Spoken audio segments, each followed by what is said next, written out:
Baik, bismillahirrahmanirrahim. Assalamualaikum warahmatullahi wabarakatuh. Selamat siang. Perkenalkan, nama saya Muhammad Ridho Gustanto. Pada kesempatan kali ini kita akan belajar bersama tentang apa itu graphic pipeline dan proses yang terjadi di dalamnya itu seperti apa, gitu. Jadi, seperti yang kita tahu, ketika kita mau menampilkan suatu objek atau suatu gambar dalam display kita atau dalam komputer kita, itu ada proses-proses yang terjadi di dalamnya, gitu. Nah, prosesnya itu biasanya dimulai dari suatu titik, yang mana gambar yang kita lihat dalam layar itu awalnya itu merupakan suatu titik gitu. Nah, titik-titik ini itu biasa disebut vertex dalam ilmu grafika gitu. Nah, lalu gimana bisa membentuk suatu objek? Nanti vertex-vertex ini akan saling dihubungkan atau ada garis yang menghubungkan gitu sehingga membentuk suatu objek. Nah, misalkan seperti ini. Ketika ketiga titik digabungkan, dia akan membentuk suatu triangle gitu. Nah, setelah dia membentuk suatu objek, dia akan melakukan atau masuki suatu proses yang namanya itu rasterizer. Nah, apa sih ini rasterizer? Rasterizer sendiri itu merupakan proses mengubah objek yang tadinya sudah terbentuk dari titik-titik itu menjadi suatu fragmen-fragmen atau menjadi suatu pecahan-pecahan seperti ini. Atau bahasanya itu kayak di kotak-kotakin gitu, dibagi-bagi gitu lah, dipecah-pecah. Nah, selanjutnya, ketika sudah menjadi suatu fragmen seperti ini, akan masuk ke proses selanjutnya, yaitu fragmen prosesor, yang mana dia akan mewarnai fragmen yang telah kita bentuk sebelumnya. Jadi, ketika sebelumnya itu tampilnya di komputer hanya fragmennya saja, pada fragmen prosesor ini akan menghasilkan output fragmen yang sudah diberi warna. Gitu. Nah, selanjutnya setelah fragmennya sudah memiliki warna, dia akan dilakukan merging output atau kayak penggabungan gitu. Nah, nanti baru akan tampil di layar kita, gitu. Jadi awalnya itu segala gambar atau segala objek yang kita lihat di layar kita itu suatu titik. Nah, titik itu nanti akan dipecah menjadi suatu fragmen-fragmen. Dan fragmen tersebut akan bentuk suatu byte atau kotak-kotak gitu, yang mana byte tersebut nanti akan dilakukan pewarnaan. Nah, pewarnaan tersebut nanti akan menjadi warna yang kita lihat oleh mata kita ketika kita melihat objek di suatu komputer. Seperti itu. Oke, selanjutnya kita akan bahas terkait dengan source code ini like shadow. Jadi kita sebelumnya belajar tentang banyak hal, uh, kayak misalkan kita belajar tekstur, kita belajar interpolasi, uniform dan lain sebagainya. Pada kesempatan kali ini kita akan bahas sedikit terkait dengan like shadow atau file like shadow 2p ini. Oke, pertama itu kita mengimpor library-nya ya teman-teman. Jadi kita menggunakan beberapa library yang mana fungsi dari library ini menggunakan arsitektur engine sederhana berbasis OpenGL gitu. Nah, yang mana dia itu terdiri dari kamera, renderer, skin grab, geometri, material, dan kayak semacam post processing gitu. Nah, untuk kelasnya sendiri di sini kita menginisiasikan suatu kelas tes yang mana dia punya parameter base yang mana dia berfungsi sebagai entry atau sebagai poin utama dalam aplikasi grafika kita gitu. Nah, selanjutnya sendiri kita ada yang namanya self renderer ini. Fungsinya untuk apa sih? Dia tuh berfungsi untuk mengatur proses renderer atau render gitu lah. Dia berfungsi untuk mengatur proses rendernya. Terus untuk self skin-nya ini dia berfungsi untuk sebagai container gitu. Container semua objek atau box semua objeknya gitu. Nah, untuk kamera sendiri dia berfungsi untuk sebagai sudut pandang atau POV dari point of view dari si komputernya itu sendiri. Nah, selanjutnya di bagian self camera set position ini dia mengeset posisinya kamera ini itu di bagian di depan objek gitu. Kita menggunakan Z index ini. Jadi dia di depan sendiri, di paling depan. Supaya nanti pada outputnya itu semua objeknya itu bisa terlihat. Jadi kameranya harus diletakkan di yang paling depan. Oke, sebenarnya ada juga yang namanya movement rig. Ini fungsinya apa? Dia itu berfungsi untuk memungkinkan kamera supaya nantinya itu dia itu bisa bergerak secara dinamis dan menggunakan input keyboard ataupun mouse. Nah, seperti itu. Selanjutnya ada yang namanya juga sky sphere atau lingkungan. Di sini kita menggunakan sky sphere geometri, yang mana fungsinya sendiri itu sky digunakan atau dibuat menggunakan sphere yang berukuran cukup besar dengan tekstur panorama untuk kayak semacam apa ya, mensimulasikan lingkungan langit gitu. Supaya lingkungannya itu kayak langit gitu. Kita menggunakan sky geometry gitu. Nah, ini tuh konsep environment mapping sederhana yang bisa kita praktekkan. Oke. Selanjutnya untuk grass geometry di sini kita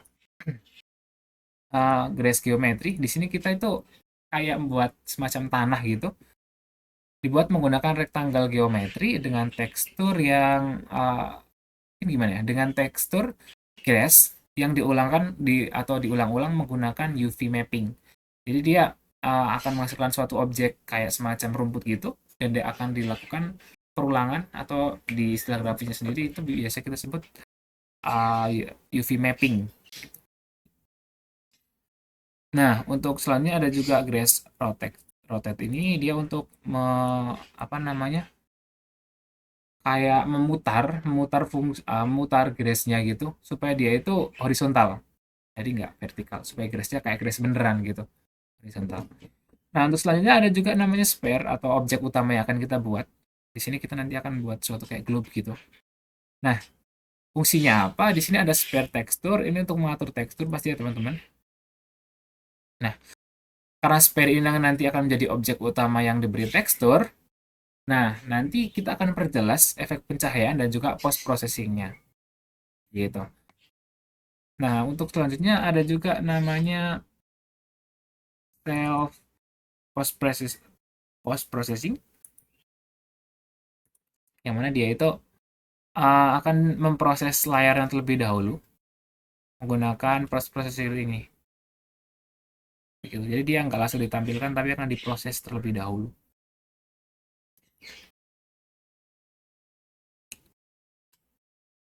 Nah, untuk yang selanjutnya sendiri kita akan menambahkan bloom effect. Kita akan menambahkan semacam bloom effect gitu. Nih, di sini kita akan menambahkan efek bright atau blurnya. Di sini kita ada menggunakan bright, terus blur, ada blur juga vertikal horizontalnya. Terus kita akan blend juga nantinya. Nah, nanti apa namanya? Semuanya ini akan kita gabungkan menjadi suatu output gitu. Jadi nanti ada blurnya, ada kayak semacam brightnya atau kecerahannya gitu. Nah, ini setiap frame posisi kameranya itu akan diperbaharui terus, dan scene akan di-render dengan efek post processing. Ini fungsi dari kode yang ini. Gitu. Jadi output dari kodenya tadi itu setelah kita tadi membuat kayak grass, terus kita membuat efek sky, terus di tengahnya kita akan menaruh suatu objek yang akan kita beri texture gitu. Kita akan coba jalankan dan kita akan lihat output dari program ini gitu. Kita jalankan langsung seperti ini. Di sini kita menggunakan Python. Nah, ini seperti yang tadi. Jadi kita membuat efek grass, yang mana dia akan dilakukan perulangan atau mapping tadi itu. Jadi dia itu diulang-ulang nih grassnya. Jadi ada kotak-kotak ini tuh, kalau teman-teman perhatikan, itu tuh nanti dia akan mengulang-ulang atau satu, dua, tiga gitu dia akan berulang terus sampai membuat efek grass yang seperti ini. Dan untuk yang sky tadi itu untuk buat efek yang menyerupai langit seperti ini. Dan untuk brightnya, nah tadi kita itu atur untuk membentuk ini yang kelihatan. Dan untuk main objeknya akan kita beri tekstur ini untuk globe atau bulat di tengahnya. Seperti itu. Oke, mungkin untuk selanjutnya kita akan uh, coba tanya gitu ya, atau ada hal apa sih yang bikin saya penasaran gitu selama kemarin belajar itu. Hmm, kan saya penasaran gimana sih proses belum efek pada tahap post processing itu tuh, dalam bagaimana mekanismenya gitu lah intinya. Karena kemarin saya masih belum paham, tapi belum sempat bertanya. Jadi bagaimana mekanisme belum efek pada tahap post processing sendiri, dan mengapa efek ini itu tidak dihitung pada tahap lighting di fragment shader. Kenapa itu dibedain gitu loh. Kita akan coba tanya ke Gemini ya teman-teman. Bagaimana mekanisme bloom effect mekanisme belum efek pada tahap post processing dalam dan efek ini itu tidak dihitung tahap lightning gitu ya. Tekan data.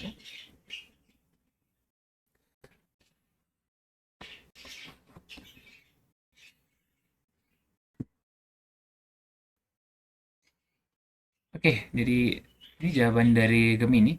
Efek loom sendiri adalah efek yang merupakan suatu teknik post processing paling populer, bla bla bla. Berikut adalah penjelasan mekanismenya. Oke, yang pertama itu dalam bekerja pada gambar yang sudah selesai di render atau buffer warna sebelum ditampilkan ke layar, prosesnya biasanya mengikuti 4 langkah utama. Yang pertama, brightness thresholding atau penyaringan. Nah, dia akan terjadi pemisahan bagian gambar yang dianggap sangat terang. Program ini akan memeriksa setiap pixel. Jika nilai kecahayaan pixel melebihi ambang batas atau threshold, pixel tersebut akan dipertahankan. Dan pixel yang gelap akan diubah menjadi hitam. Prosesnya itu inputnya merupakan gambar hasil dari awal dan outputnya pita cahaya. Oke, itu yang pertama ada brightness thresholding, yang kedua ada downsampling atau ya di sini tulisannya. Oke, untuk menghemat performa, bright map tersebut akan diperkecil ukurannya, misalkan menjadi setengah ataupun seperempat resolusi aslinya. Nah, ini dilakukan karena efek blur pada resolusi rendah tetap terlihat bagus dan jauh lebih ringan bagi GPU. Oke. Dan selanjutnya akan terjadi proses blurring atau pengaburan atau pengebluran gitu. Oke, biasanya digunakan automatic blur. Ini adalah upsampling. Oke, jadi ada 5 tahap secara umum ya teman-teman. Dan ini sebenarnya mengapa tidak dihitung dalam tahap lightning gitu ya. Nah, secara teknis sendiri, lightning pencahayaan menghitung interaksi cahaya dengan material permukaan objek. Ada beberapa alasan krusial. Keterbatasan jangkauan LDR versus HDR. Oke. Nah, tahap lightning biasanya berfokus pada perhitungan efisien cahaya, namun monitor standar memiliki jangkauan dinamis tersebut.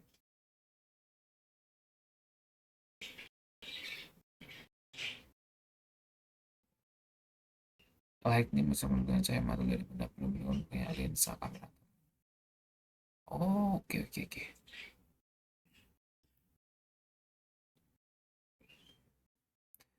Ini dari satu gambar dua di data dan dua dari efisiensi matematis dengan menjadi kenyataan tahap terus ya pengembangan game bisa mengatur.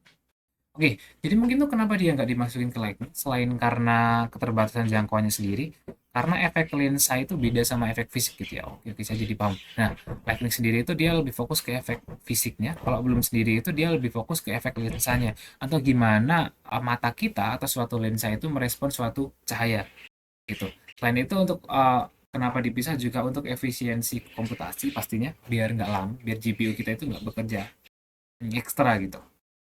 Oke, oke, paham. Jadi mungkin seperti itu ya teman-teman terkait dengan video tadi kita bahas tentang tahap-tahap pipeline dan juga kita bahas tahap-tahap apa namanya kode shadow kita bisa berjalan, terus apa yang terjadi di dalamnya dan kita tadi telah bertanya hal yang membuat saya penasaran yaitu bagaimana mekanisme belum efek pada tahap post processing dalam grafika itu gimana gitu lah intinya tahapnya dan juga mengapa efek ini tuh nggak masuk ke light. Ternyata jawabannya itu seperti yang tadi sudah dijawab oleh Gemini ini. Baik, mungkin seperti itu video dari saya. Apabila terdapat banyak kesalahan, saya mohon maaf. Saya akhiri. Wassalamualaikum warahmatullahi wabarakatuh.